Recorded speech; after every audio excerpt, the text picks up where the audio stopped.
Bonjour, c'est Johan Théron. Vous êtes peut-être déjà posé la question de à quoi servait et comment se servir de ChatGPT. Je vais vous présenter rapidement mon parcours et la façon dont je m'en sers pour aider les entreprises et les élèves.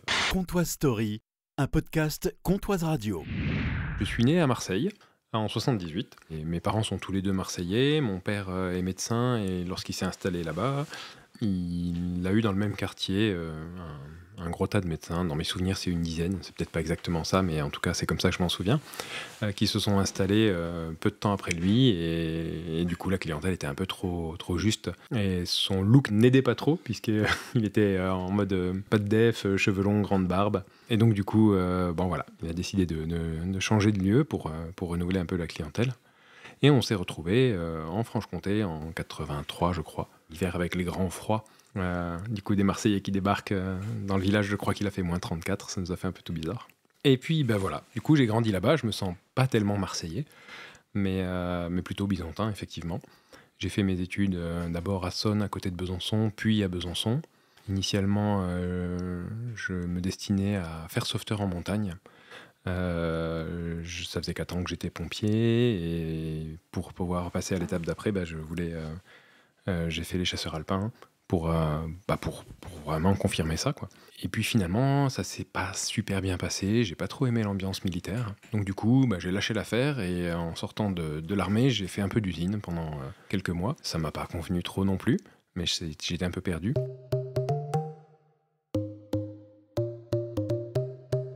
Et au sortir de ça, j'ai décidé de reprendre les études, donc je suis retourné à la fac. Et je suis allé à la fac, j'y étais pas allé jusque-là, je m'étais arrêté au bac. Et là, je suis parti sur les études d'informatique. C'était pas complètement un hasard, puisque j'avais toujours beaucoup aimé les ordis, beaucoup tourné autour de ça. Quand j'étais petit, j'avais gagné un petit bouquin de programmation en basique à la fin de l'école primaire. Donc j'avais déjà touché un peu de code sans être spécialiste du domaine. Mais donc voilà, je suis parti là-dedans, j'ai fait l'IUP Génie Math Info à Besançon. Et je suis parti en tant que programmeur dans une agence web, Cyberiance. Puis après, j'ai été recruté par la société Altran. Là, j'ai beaucoup voyagé parce que c'était des opportunités qui s'ouvraient à Metz, Nancy, Strasbourg, un petit coup en Allemagne. Ce que certains voient comme des contraintes dans les déplacements que j'ai vécu quand j'ai travaillé pour Altran, moi j'y voyais des opportunités de tester d'autres choses. À ce moment-là, j'étais jeune, j'étais pas en couple. À part ma famille, il y avait pas grand et mes amis, il y avait pas grand-chose qui me rattachait à Besançon. Ça me gênait pas de me déplacer. Et j'ai eu l'occasion de découvrir d'autres sociétés, d'autres façons de travailler, d'autres personnes. Pour moi, ça, c'était pas rédhibitoire. J'ai plutôt apprécié les premières années que j'ai passées avec cette société. Sur le long terme, bon, il y a eu d'autres situations un peu plus délicates qui font que j'ai fini par partir. Mais en soi, ça m'a pas posé de problème, cet aspect-là.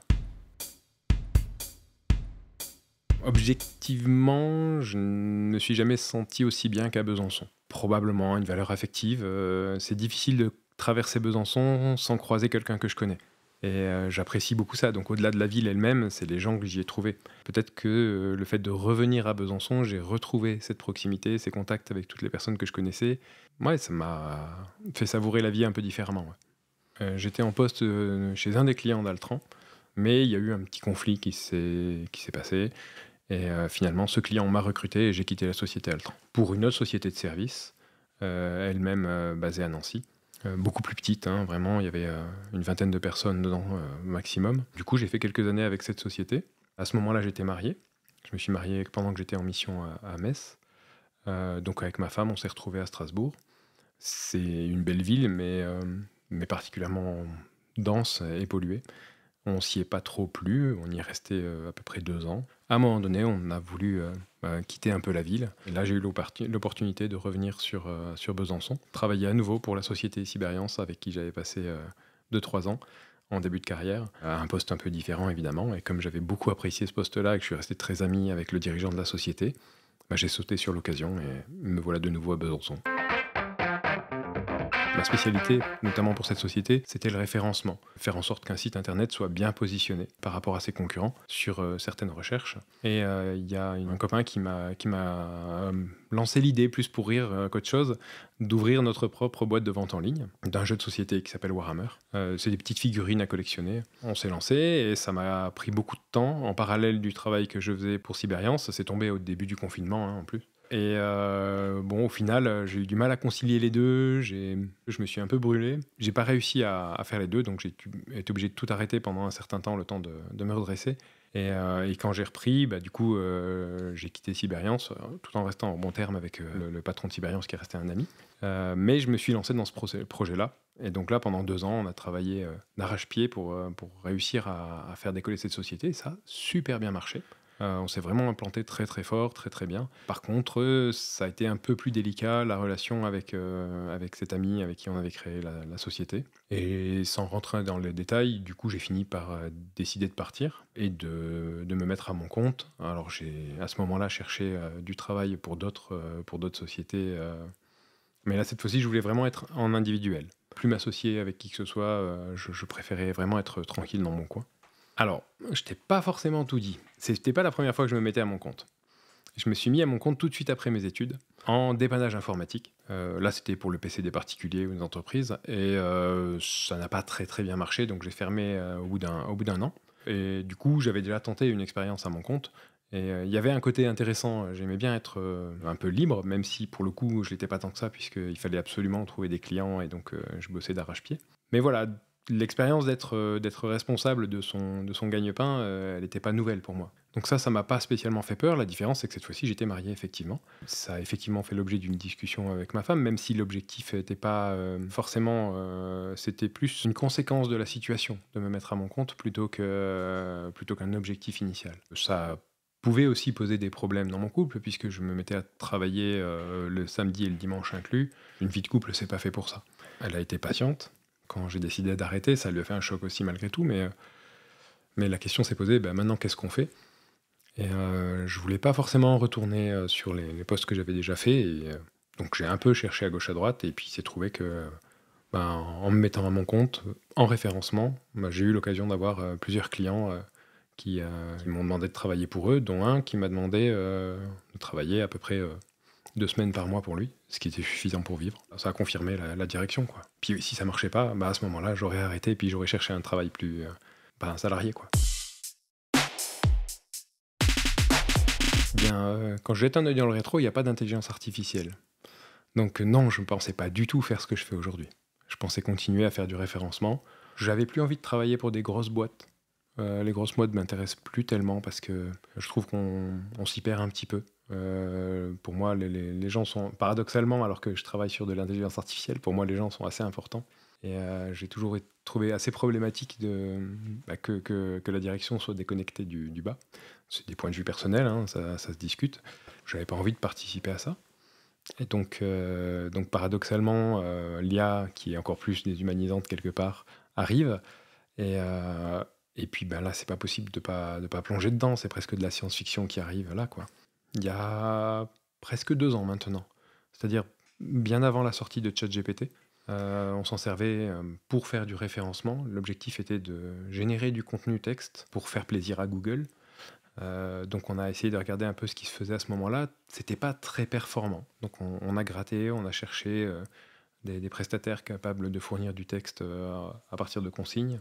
Et avec mon client de l'époque, on avait trouvé des petites solutions qu'on mettait en place. Ça marchait à peu près bien, sans être folichon. Mais bon, ça remplissait son rôle malgré tout. Et puis ChatGPT est arrivé. Ça a tout changé, quoi. On est passé de la charrette à cheval à la berline en termes de qualité de contenu généré. Du coup, il était fondamental de passer là-dessus. Ça coûtait également bien moins cher que ce que coûtait l'intelligence artificielle qu'on utilisait avant. Donc ça a été un fossé, quoi, vraiment. Et petit à petit, en quelques semaines, je me suis rendu compte du potentiel que ça pouvait avoir dans tellement d'autres domaines. Et du coup, je me suis un peu réorienté professionnellement sur son usage et sur essayer de transmettre ces usages-là aux entreprises qui seraient mes clients, parce que ça me semblait inconcevable de passer à côté, trop puissant et trop innovant comme outil pour qu'une entreprise puisse faire sans, quelle que soit l'entreprise. Le moment où à 9h30 du matin, j'avais terminé ma journée, ça a été un vrai choc. Normalement, je mettais une journée à faire tout ça, et là, il est 9h30, j'ai terminé. C'est exceptionnel, c'est extraordinaire. C'est bien, c'est pas bien, je sais pas, mais dans tous les cas, c'est là. C'est là, il va falloir faire avec, tout le monde va devoir faire avec. C'est plus intéressant pour moi de transmettre cette information-là que de continuer à faire mon boulot en faisant payer une journée alors que je bosse 1 heure et demie. Je me voyais pas facturer pour une journée de boulot pour 1 heure et demie. Ça, c'est un peu bête de ma part, parce que peut-être que j'aurais pu faire fortune à ce moment-là. Bah, c'était un sujet vraiment intéressant et j'ai eu envie vraiment de me réorienter un peu là-dessus. Et ça veut pas dire que je ne fais plus de référencement, je continue à en faire, c'est un domaine qui m'intéresse. Et on se sert beaucoup d'intelligence artificielle pour tout ce qui est référencement. Mais ça a tellement d'autres applications qu'on ne peut pas passer à côté. Alors je ne suis pas expert de toutes les applications possibles de l'intelligence artificielle. Par contre, je sais accompagner les personnes à qui j'en parle selon leur contexte. Bah, il faut prendre le temps de voir comment elles travaillent et de leur présenter les différentes opportunités pour qu'elles-mêmes elles puissent dire « Ah bah oui, mais je pourrais peut-être m'en servir pour ça, etc. etc. » Et on se rend compte qu'il y a très peu de domaines dans lesquels on ne peut pas s'en servir, quoi. Les clients que j'ai déjà sur le référencement m'interrogent sur l'intelligence artificielle. Je fais pour ma part aucun effort de communication particulier. J'ai quasiment personne qui m'a demandé une formation spécifique sur l'IA alors que je la connaissais pas par ailleurs. C'est arrivé une fois et c'était quelqu'un qui était présent à une conférence. C'est intéressant parce que il y a toutes les positions. Je vais parler de l'entreprise sur laquelle j'ai fait une formation justement à Belfort à ce sujet-là. Il y avait un peu tous les employés de l'entreprise qui étaient présents. C'est le patron qui avait demandé à ce que je vienne faire une demi-journée pour leur présenter tout ça. Et toutes les positions étaient là avant même que j'ouvre la bouche. Il y en avait qui étaient penchés en avant, prêts à voir ce que j'allais dire, et d'autres qui étaient complètement réfractaires, les bras croisés. Et ces positions-là ont évolué au fur et à mesure. C'était très très intéressant. Mais s'il y a un élément emblématique que je devrais mettre en avant, c'est la personne qui était responsable de la communication réseaux sociaux, qui m'a demandé comment... dans son contexte à elle, ça pouvait être utilisé. Donc on a pris un exemple, je lui ai demandé sur quoi vous voulez communiquer par exemple. Elle m'a expliqué qu'il y avait un événement sur lequel elle allait justement communiquer. J'ai demandé à ChatGPT de faire un article sur ce sujet. On l'a regardé ensemble, c'était projeté au tableau. Elle m'a dit il est très bien l'article, mais c'est pas moi. Je fais pas de problème, donnez-moi un exemple d'article que vous avez fait. Donc je l'ai donné à ChatGPT et je lui ai dit tu refais la même chose que ce que tu as fait là, mais avec le style que je te donne là. Et là, ChatGPT nous a rédigé un article complet avec son style d'écriture, les petits emojis qu'elle aimait bien mettre, etc. Et là, ce sont ses collègues qui ont dit « mais on dirait toi ». Et ça a été un vrai tournant, là, pour le coup. Les postures ont changé autour de la table, oui, vraiment. Je suis pas dans la tête des gens, je peux pas trop te dire. Il y avait au moins de la fascination. Après, je comprends que ça puisse faire peur, parce qu'il y a de quoi. C'est un profond changement. C'est capable de choses formidables comme de choses abominables. Quelque part, on pourrait dire que de ce côté-là, c'est très humain. Mais oui, il y a de quoi avoir peur et il y a de quoi être enthousiaste, vraiment. C'est très difficile à dire. Je vois pas la suite sans IA. On pourra plus faire sans. De la même façon qu'on peut plus faire sans moteur à explosion et qu'aujourd'hui, on voit bien à travers le climat que c'est pourtant un vrai problème. Il y aura certainement de gros problèmes générés par l'IA, et pas uniquement des problèmes de droit, des problèmes d'image, des problèmes de désinformation. Comment va se passer l'arrivée de cette technologie si toutes les boîtes peuvent diviser par deux leurs effectifs? Qu'est-ce que ça va changer au niveau de la société? Est-ce qu'on va devoir instaurer un revenu de base comme des fois il en est question? Parce que s'il n'y a plus de travail pour tout le monde, ou est-ce qu'on passe tous à une semaine de 10 heures parce que c'est suffisant pour faire tout ce qu'il y a à faire? Ou est-ce que tout le monde se met à travailler de la même façon, mais que d'un seul coup, le PIB mondial est multiplié par 10? J'en ai aucune idée. Là, vraiment, je suis pas devin. Tout ce que je sais, c'est que tout le monde va être impacté, même les gens qui s'en servent pas. Et que les sociétés qui décident de pas s'en servir risquent de passer un sale quart d'heure si elles survivent. Ponctuellement, ça m'arrive donc de donner des cours à la fac Infocom à Besançon. Des cours de référencement initialement, et évidemment avec l'accord des profs, on a débordé sur la partie intelligence artificielle, parce que ça me semble fondamental, et j'étais assez surpris de voir que assez peu d'élèves s'en servaient, en tout cas pour l'instant, ça va certainement changer à l'avenir. Je dirais qu'il n'y avait pas plus d'un tiers des élèves qui s'en servaient assez régulièrement, et peut-être encore un autre tiers qui s'en était jamais servi, à ma grande surprise, hein. Ils s'en sont pas servis pour essayer de faire en douce le boulot que je leur donnais, puisque le boulot que je leur donnais, c'était de s'en servir. C'était clairement assumé, et le but était de leur montrer comment s'en servir, et leur montrer les limitations de l'outil également, pour leur faire gagner du temps, tout simplement, hein. Donc c'était vraiment une part assumée du cours, et ils se sont bien plongés dedans. Globalement, je trouve que ça s'est bien passé. Certains élèves avaient quand même des réticences, Mais in fine, même ceux qui avaient des réticences, comme ça faisait l'objet du cours, ils ont quand même appris à s'en servir. Donc quoi qu'il en soit, si jamais ça devient un élément fondamental de leur travail dans la société où ils vont bosser, ils pourront le faire. Assez, pas mal de surprises en fait. Souvent, les élèves étaient surpris de tout ce que c'était capable de faire. Parce que lorsqu'on ne sait pas s'en servir, le résultat, il est un peu médiocre. Alors, disons moyen. Puisque finalement, c'est l'essence de cet outil-là. C'est un outil statistique. On parle d'intelligence artificielle, mais c'est jamais que un outil de prédiction du mot suivant le plus probable. Donc c'est quelque chose de récursif. Ça prédit quel est le mot suivant le plus probable, puis à partir de ce nouveau mot, ça refait le calcul, quel est le mot suivant le plus probable, etc. etc. Je schématise, mais c'est un peu l'idée. Il n'y a pas d'intelligence en réalité dedans.